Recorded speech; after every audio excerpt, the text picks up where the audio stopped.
dibuka dengan memperlihatkan zona demilitarisasi yang ditempatkan unit polisi sipil Korea Utara, di mana Kyung-nam ditugaskan. Malam itu, ketika yang lain sedang tertidur, diam-diam Kyung-nam menyelinap keluar untuk mengambil peta yang dia sembunyikan di sebuah buku pada aula makan.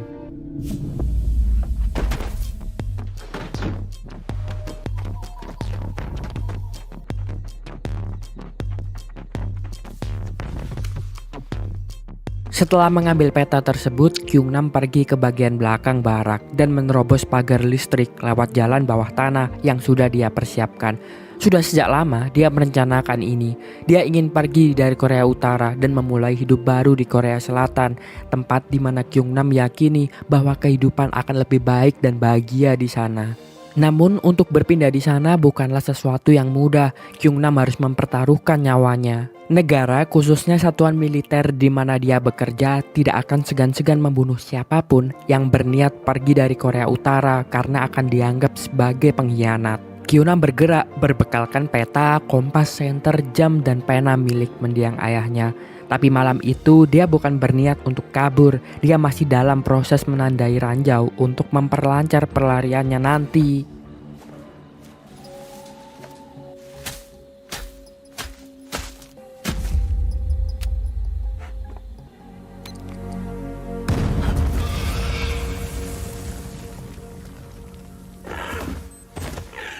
Ketika waktu menjelang pagi, Kyung-nam akan kembali ke barak sebelum siapapun bangun dan menyadari kalau dia menghilang. Setiap harinya untuk mencegah kecurigaan dari banyak orang, Kyung-nam tetap menjadi tentara dan patuh dan menjalani rutinitasnya sehari-hari seperti biasa. Dari mulai olahraga, apel pagi, hingga melakukan tugas patroli. Selama patroli hari itu, Kyung-nam bertugas dengan Dong-yu dan 2 orang teman lainnya. Dong-yu adalah teman terdekat Kyung-nam miliki dan sangat ahli memperkirakan cuaca, dan biasanya perkiraannya tidak akan meleset. Makanya pada patroli itu ketika Dong-yu tiba-tiba mengatakan bahwa 2 hari lagi akan hujan karena burung-burung mulai terbang rendah, Kyung-nam mulai gelisah sebab jika hujan benar turun rencananya bisa terhambat atau bahkan gagal karena hujan bisa menghanyutkan ranjau-ranjau di area rawa. Dia bisa saja mati konyol jika salah menginjak ranjaunya. Kegelisahan belum reda ketika tiba-tiba saja suara ledakan dari ranjau terdengar meledak di dekatnya. Kyung-nam dan teman-temannya tiarap melindungi diri mereka. 예보보다 이틀이나 빨리 온다. 이거 최첨단 과학위성과 하급조사 김동혁의 몇 번째. Beberapa menit kemudian, Kyung-nam pun mendatangi sumber ledakan. Ternyata itu adalah seekor babi hutan yang menginjak ranjaunya dan sekarat di sana. Kyung-nam pun langsung membawa babi itu ke bara untuk dibakar dan dimakan bersama Dong-yu dan 2 temannya. Mereka sangat senang sebab memang sudah selama beberapa bulan barak-barak militer mengalami kekurangan makanan sehingga banyak anggota yang kekurangan gizi. Namun kegembiraan mereka segera sirna begitu letnan mereka melihat kegiatan yang dilakukan Kyung-nam itu. Kyung-nam akhirnya dibawa ke kantor karena dianggap telah menyalahi aturan.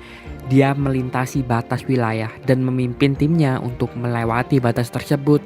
Sanksi pun diberikan pada Kyung-nam dengan menuliskan tindakan pelanggarannya pada buku laporan. Babi yang akan mereka santap pun dan telah mereka bakar itu disita. Tapi bagian yang paling membuat Kyung-nam muak adalah daging babi itu dimakan oleh para letnan dan mayor yang berpesta ketika para bawahannya kelaparan dan kekurangan gizi. 여기 보라. 고기를 마음껏 먹이라고 지시하셨어. 이 와중에 우리 임중사가 노력해오고 있지 않았네. 기칸다고 분계선을 넘어가 귀딴 정신 상태로 인민혁명을 할 수 있겠어? 정신 나가나 새끼? 총화 때 비판받게 하겠습니다. Kyung-nam diam-diam mencuri segenggam besar daging lalu dibagikan kepada teman-temannya. Malam harinya sebelum jam tidur, Kyung-nam pun menulis catatan dan mendengarkan radio yang gelombangnya berasal dari Korea Selatan. Radio itu berisi surat-surat dari pendengar yang kali ini membicarakan tentang cita-cita dan perjuangan. Kyung-nam jadi teringat dengan masa kecil dan keluarganya. Dulu semasa kecilnya dia bingung menentukan cita-citanya, tapi setelah membaca buku bertema penjelajah, Kyung-nam yakin bahwa dirinya ingin menjadi penjelajah saat besar nanti. Ibu dan ayahnya mendukung Kyung-nam, Tapi sayang sekali, realita tak seindah bayangannya saat masih kecil dulu. Semenjak ayahnya meninggal dunia, saat Kyung-nam masih kecil, kehidupan Kyung-nam sangat berubah. Tapi saat itu masih berjalan baik karena masih ada ibunya. Namun begitu ibunya meninggal dunia juga setahun sebelum dia dipindahkan ke zona militer, Kyung-nam kehilangan banyak hal, termasuk alasannya untuk tetap tinggal di Korea Utara. Dia ingin mengejar impiannya untuk menjadi penjelajah, tapi mustahil bisa dilakukan selama dia masih tinggal di wilayah Korea Utara. Makanya semenjak ibunya meninggal, tekad Kyung-nam untuk pergi dari Korea Utara semakin besar. Dan karena hal itulah dia pun mulai merencanakan pelariannya untuk pergi ke Korea Selatan. 너는 딱 이만큼이야. 이렇게 정의로운 세상에선 아무리 발버둥 쳐봤자 답이 안 나오니까 문득 깨달았습니다. 가만히 있으면 안 된다고. 아무것도 할 수 없다고. 행복은 내가 찾아가는 수밖에 없다고요. 그래서 한번 도전해 보려고 합니다. 저의 새 출발을 응원해 주세요. 민트 초코님의 새 출발을 응원하면서 Lamunan Kyung-nam berhenti ketika Dong-yu tiba-tiba masuk dan memberi kabar kalau Kyung-nam masuk ke dalam tim pencarian di zona militer serta bertanya apakah Kyung-nam akan kabur ke selatan. Kyung-nam membantah, dia justru mengatakan kalau Dong-yu tidak waras. Melihat anehnya gelagat dari Kyung-nam, apalagi setelah Kyung-nam mendapat kabar kalau hujan akan turun lebih cepat, sebenarnya Dong-yu yakin kalau Kyung-nam memang sudah merencanakan untuk pergi ke Korea Selatan. Dia membahas tentang kemungkinan ranjau yang akan berpindah karena hanyut oleh hujan. Kyung-nam mulai panik karena awalnya dia mengira bahwa Do-yu akan melaporkannya. Jadi malam itu Kyung-nam mengancam akan membunuh Do-yu jika sampai rencananya ini ketahuan. Padahal Do-yu hanya ingin ikut menyeberang ke selatan karena dia ingin bertemu dengan ibu dan adik perempuannya yang sudah pindah ke Korea Selatan lebih dulu. Tapi Kyung-nam menolak, dia pun langsung menampar wajah Dong-yu disertai ancaman yang meminta Do-yu untuk melupakan keinginannya. Sebab Kyung-nam tak mau mengambil resiko dengan membawa orang lain dalam pelariannya. 규남이요. 나도 데려가 주십시오. 김동혁 동무, 오늘 일은 없는 걸로 하가서 동무는 아무것도 보지 못했고 나는 아무것도 듣지 못해서. Saat kembali ke tempat istirahat, Kyung-nam mencoba mencairkan suasana lagi. Meskipun dia tidak bisa membawa Do-yu bersamanya, tapi dia berharap Do-yu untuk tetap hidup dengan baik dan menyerahkan radio kesayangannya pada Do-yu. Tengah malam tiba-tiba alarm peringatan berbunyi. Komandan peleton mengumumkan bahwa ada seseorang pembelot yang berusaha kabur. Kyung-nam menjadi ketakutan. Dia berpikir bahwa itu pasti Do-yu dan dugaannya ini benar setelah dia tidak berhasil menemukan peta yang disembunyikan.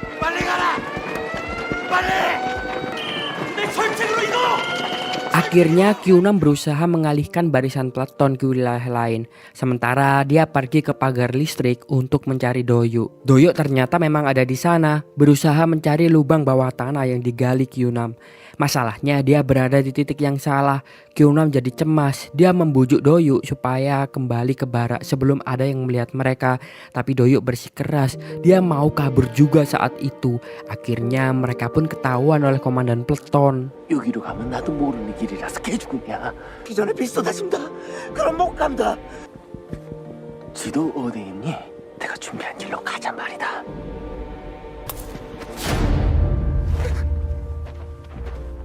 Kyung-nam berusaha memberi alasan dengan mengatakan kalau Do-yu punya kebiasaan berjalan saat tidur. Tapi alasan ini tidak mau didengar. Komandan peleton langsung memukulnya hingga Kyung-nam tersungkur ke tanah. Beberapa waktu kemudian Kyung-nam dan Do-yu dipukuli oleh komandannya sebagai bagian dari interogasi. Mereka menerima siksaan sampai pagi, dipaksa mengakui milik siapa peta yang ditemukan. Pemiliknya sudah pasti akan dieksekusi karena dianggap sebagai pemberontak. Kyung-nam sudah pasrah, wajahnya tertunduk. Namun di luar dugaan, Do-yu justru mengakui kalau peta itu adalah miliknya. Wajah Kyung-nam tampak bingung dan dia ketakutan.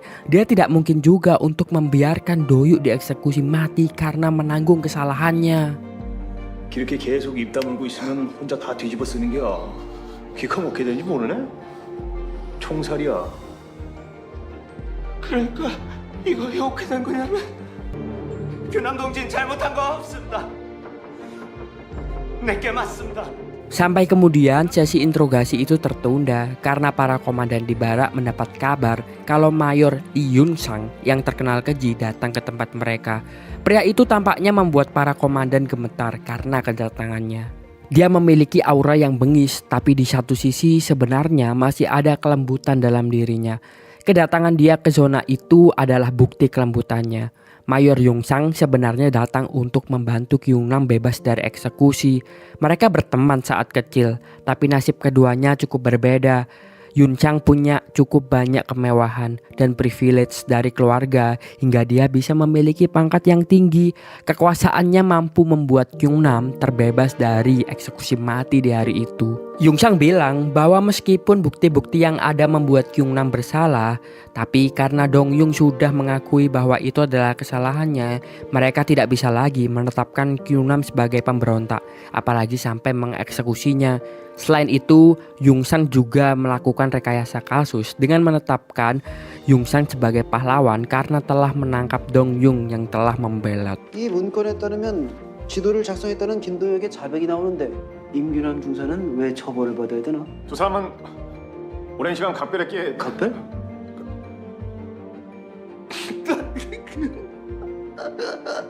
최고 사령관 동지께서는 공화국의 탈주병이 발생한 것에 대해서 매우 언짢으신 상황이요. 근데 탈주병이 둘이나 발생하였소 하고 보고하는 것이 좋겠습니까? 아님 탈주병을 잡은 인민의 노력 용의소 하고 보고하는 것이 좋겠습니까? Kyung-nam lalu dibawa oleh Yun-sang ke markas divisi di mana pesta sedang berlangsung dan pemberian penghargaan kepada Kyung-nam karena menangkap pembelot akan dilakukan di sana. Sepanjang perjalanan, Yun-sang mengobrol dengan Kyung-nam.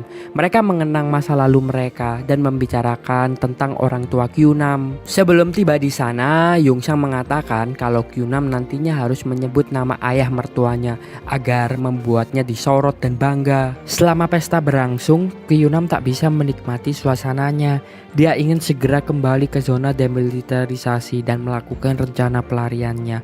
Wajahnya tampak gelisah. Dia tidak memperhatikan Yun-sang yang diam-diam mencuri pandang pada Seon Woo-min.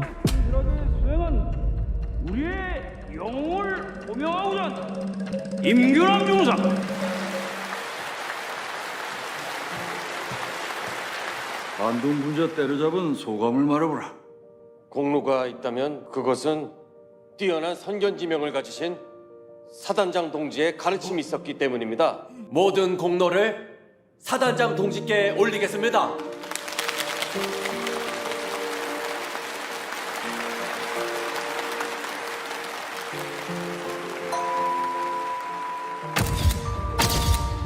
Beberapa menit kemudian setelah penyerahan penghargaan kepada Kyung-nam, sebenarnya dia ingin segera kembali ke barak. Tapi begitu bicara dengan Yun-sang, pria itu bilang bahwa Kyung-nam tak perlu kembali karena dia sudah dipindah tugaskan di markas divisi untuk menjadi ajudan komandan. Yun-sang menyuruh Kyung-nam untuk mengisi formulir pemindahan tugas, tapi ketika tidak berada dalam pengawasannya, diam-diam Kyung-nam membuat identitas palsu dan berusaha mencari cara untuk kabur dari markas divisi.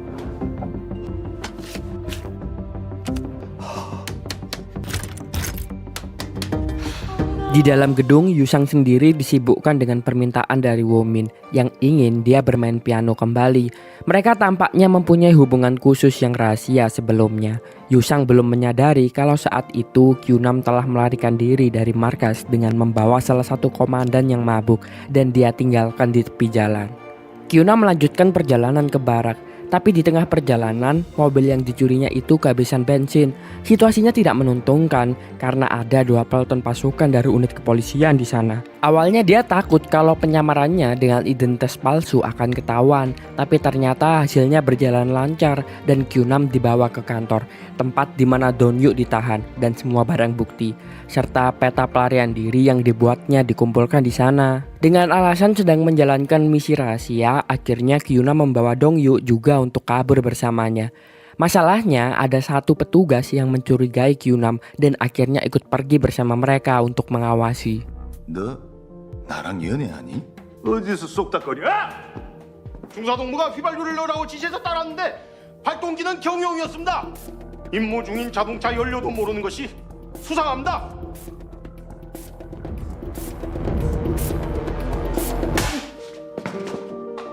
보위부동을 의심해?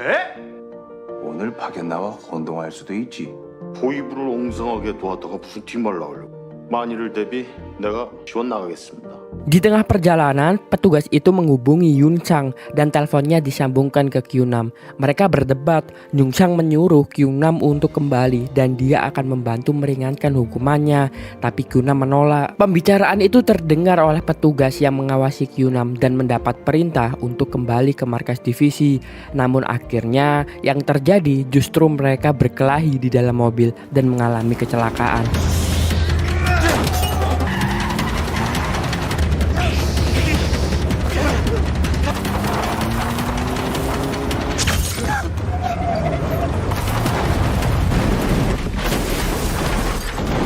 Ternyata pasukan Yungsang sudah sampai di titik itu untuk membawa Kyunam. Mereka menembakinya sampai akhirnya Kyunam berpura-pura tewas demi bisa mengalihkan perhatian regu tembak dan mengambil kembali peta yang terlempar. Upayanya berhasil, Kyunam mengambil lagi petanya, lalu mengajak Donyung untuk melarikan diri.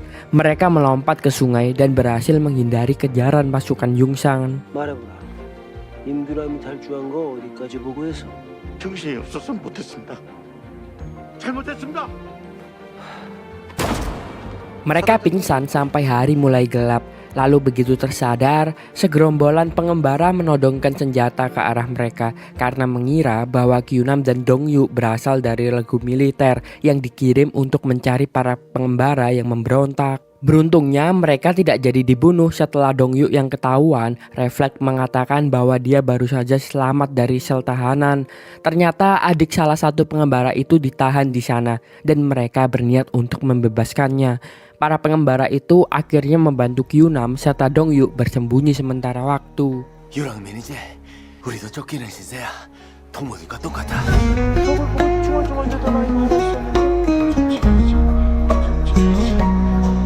서봉우리 상고 살아있다.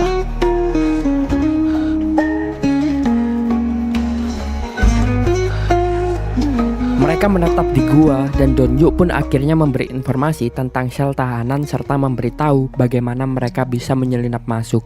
Pembicaraan mereka belum selesai ketika mereka menyadari bahwa ada pasukan militer yang datang. Yungsang telah mengerahkan sekompi pasukan untuk menemukan Kyunam dan Doyo.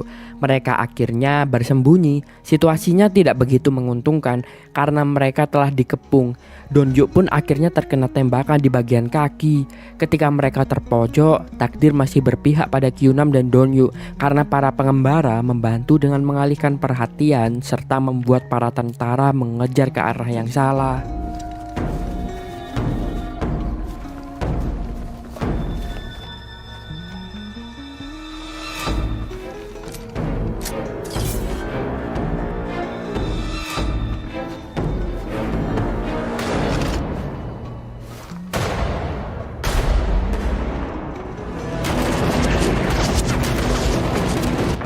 우발대 투입.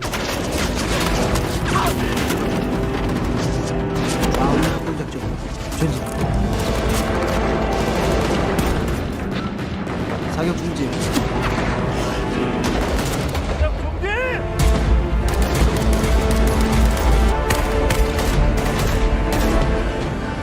주범 세심하게! 할주명 트윈의 종성이 아니잖아. 원래 자리로 돌아가라. 돌아가라. Yungsang kesal apalagi ketika itu Womin baru saja menghubunginya dan mengingatkan lagi tentang hubungan mereka di Rusia. Untuk melampiaskan kekesalannya, Yungsang memukuli ajudannya secara membabi buta. Sementara itu di tengah kegelapan malam, Kyunam membawa Dongyu bersamanya untuk pergi ke barak. Mereka berhasil, tapi kemudian karena hujan turun, jalanan menjadi licin. Dongyu terguling dan jatuh ke dalam pasukan yang sedang mempersiapkan diri untuk berbaris menyambut kedatangan Yungsang dan memerintahkan pencarian terhadap Kyunam dan Dongyu. Beruntung karena Kyunam mampu berpikir cepat, dia membuat Dongyu menyamar lalu mereka mengikuti barisan. Pada salah satu kesempatan, keduanya memasuki aula makan, tapi karena kaki Dongyu terbuka, dia gagal melompat naik dan jatuh.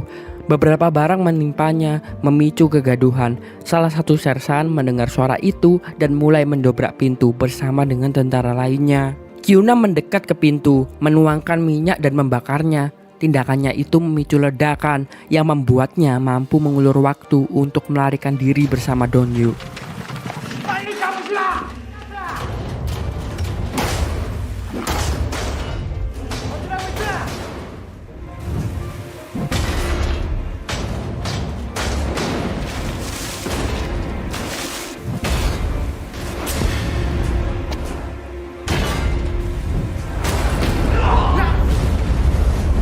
Mereka sudah berhasil mencapai pagar listrik pembatas, tapi karena Dongyu mencari kalung yang ingin dia hadiahkan kepada ibunya, karena sebelumnya kalung itu terlempar, akhirnya Kyunam terhambat. Meskipun akhirnya dia berhasil membawa Dongyu menyeberangi pagar listrik, tapi temannya itu tertembak oleh Yungsang. Dia tewas setelah meminta Kyunam menyerahkan kalung itu kepada ibunya. Mau tidak mau, Kyunam harus melanjutkan pelariannya sendirian. Dia menembaki semua lampu yang bisa membuatnya terlihat oleh Yungsang. Tapi dalam prosesnya, kompas yang digunakan Kyunam hancur tertembak. Beruntung dia masih punya radio yang menangkap gelombang dari selatan dan menjadikannya petunjuk arah.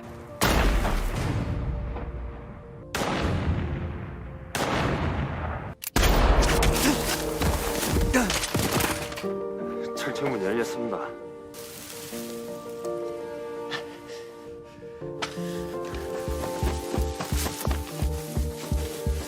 Pada area ranjau, hujan sudah menghanyutkan ranjau-ranjau tersebut.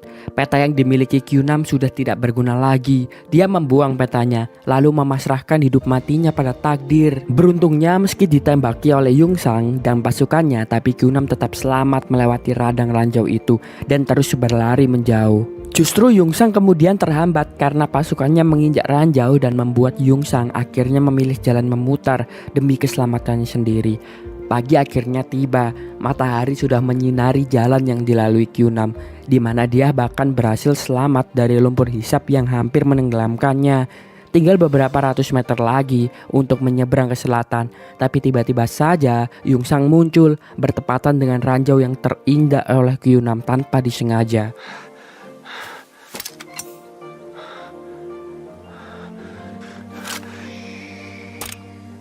내가 지금 뭐 밟고 있는지 압니까? 반갑다야. 못 부는 줄 알았어. Keduanya saling mengancam satu sama lain di situ. Yungsang meminta Kyunam agar kembali ke utara, sedangkan Kyunam memaksa Yungsang untuk ikut pergi bersamanya ke selatan, atau dia bisa kembali ke utara sendirian jika mau. Kyunam tahu kalau Yungsang sebenarnya punya impian untuk menjadi pemain piano internasional yang tidak akan pernah bisa dia lakukan jika dia masih berada di Korea Utara. Dia mempertaruhkan diri dengan melepas ranjau, di mana jika mereka selamat, maka mungkin itu bisa menjadi pertanda bahwa memang mereka pergi ke Korea Selatan bisa menjadi cara yang mereka temukan agar mendapat kebebasan dan kebahagiaannya. 회복을 잘했지 않습니까? Tapi Yungsang tetap tidak mau, mereka pun berkelahi di sana. Kyunam menang dalam perkelahian itu dan melanjutkan perjalanannya ke selatan. Dia berhasil mencapai telepon untuk memberitahu pihak selatan bahwa dirinya ingin menyeberang. Hanya saja Yungsang tidak mau melepaskannya. Dia terus menembaki Kyunam mengenai kaki dan begitu mendekati garis batas wilayah, salah satu peluru mengenai dada Kyunam. Dia hampir saja tewas, tapi tangan Kyunam sudah menyentuh batas itu sebelum ditembak oleh Yungsang. Melihat kegigihan Kyunam, akhirnya Yungsang pun membiarkannya pergi.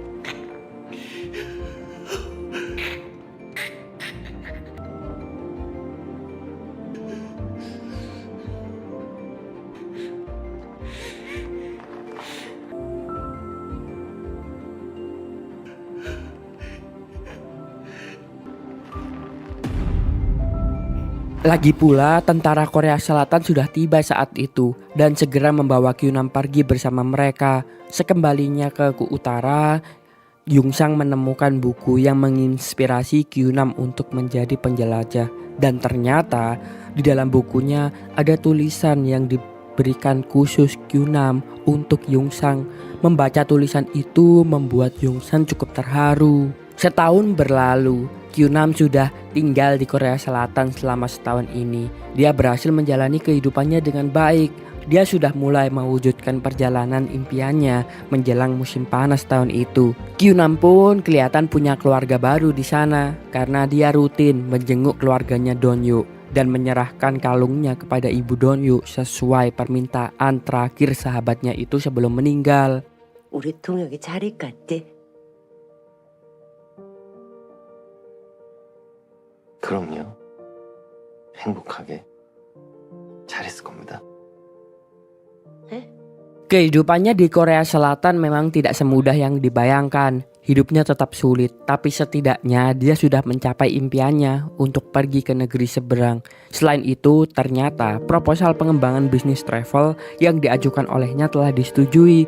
Kini Kyunam sadar bahwa hidup dan impiannya perlahan bergerak menuju ke arah yang dia inginkan selama ini.